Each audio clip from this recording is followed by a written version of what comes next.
Bill Cosby, actor and comedian, has been accused of rape and sexual assault, including drugging them with alcohol combined with pills by multiple women. None of the allegations historically have turned into criminal convictions or even indictments, actually.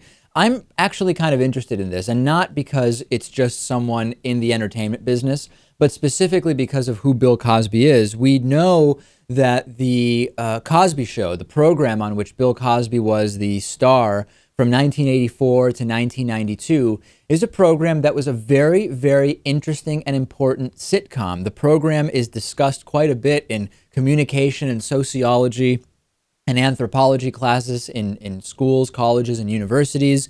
There are entire classes built around exploring the racial dynamics and reactions to the Cosby Show. It was truly an important program. And if you say, well, Bill Cosby didn't choose for that to be the case, he was just on the show, Bill Cosby has really put himself at the center of a very interesting discussion amongst comedians, where Bill Cosby is almost like this lecturer, teacher, senior advisor to so many comedians. To all comedians, for a long time, Bill Cosby has advised them not to work blue, meaning using profanity or talking about, sexual and bathroom humor, etc.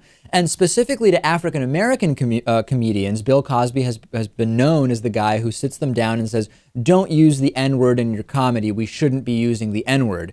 So someone who presumably is injecting what his morals and values are onto others has been accused time and time again of raping and sexually assaulting women. And there are a whole slew of new charges now, which I will tell you about. So let's go back. Back in 2000, Lachelle Covington alleged in a police report that Cosby groped her in his apartment. January 2004, Andrea Constant, who's a former Temple University employee, accused Bill Cosby of drugging and fondling her. Subsequently, no charges were filed. District Attorney Bruce Castor said then and more recently that there simply wasn't enough evidence. Constant filed a civil claim against Cosby in March of that year, and that led 13 other women to come forward with similar allegations. Lewis, 13 women agreeing to testify as witnesses if it went to court.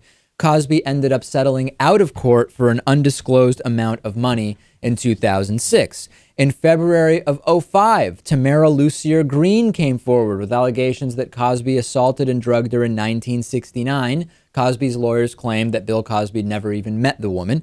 In July of 2005, Beth Ferrier alleged that in 1984, Cosby drugged her with coffee, with something in her coffee. She felt woozy, passed out, and woke up missing clothes.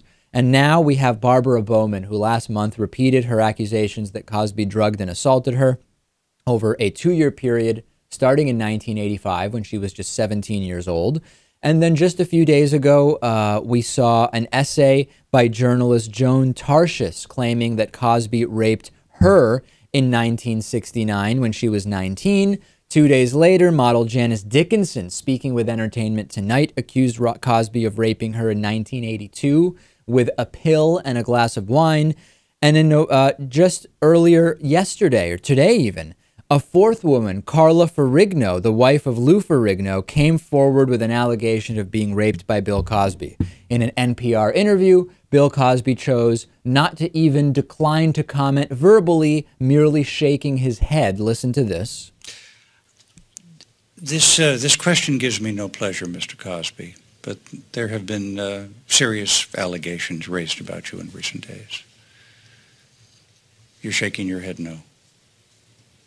I'm in the news business. I have to ask the question. Do you have any response to those charges? Shaking your head no. There are people who love you who might like to hear from you about this. I want to give you the chance. All right. And no answer from Bill Cosby, the interviewer having no choice but to move on. There was a new NBC show scheduled for next summer or autumn, which is what was set to feature Bill Cosby. That program is not going to happen. Also, a stand-up special that was scheduled is not going to be happening for Bill Cosby. There's a bunch of interesting stories here. Number one, if these allegations were slander or libel, Bill Cosby would be suing those who are making the allegations, and he is not doing that. So that's an important piece of evidence here.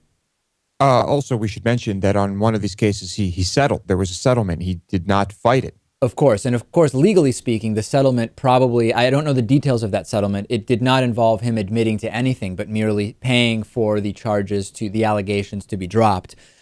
There's this double standard, right, of a guy who stands up publicly for what's right, lectures others about what they should do and what is right, and meanwhile is engaging in activity which, if not criminally illegal, has led to allegations of criminality from dozens and dozens of women. It is just an incredible story. And the double standard to me really is the most glaring thing, which is he has kind of become this arbiter of what comedians should and shouldn't do morally. And meanwhile, he's dealing with rape allegations from over 20 women. I would say at this point, if we say the 14 plus roughly 6 more, we're talking about 20 or more women here. And, you know, it's not just comedians. He has spent much of his career giving speeches, lectures, being what I would call incredibly righteous and sometimes pompous. But he has been kind of this moral guru for a very long time. And to be clear, I'm a huge fan of The Cosby Show, and I have been very interested over the years in looking at the impact that The Cosby Show had on society. I don't have any personal issue with Bill Cosby in principle. I'm merely analyzing what I see as a mounting mountain of evidence here from women saying, he raped me, he sexually assaulted me. We'll see what eventually happens.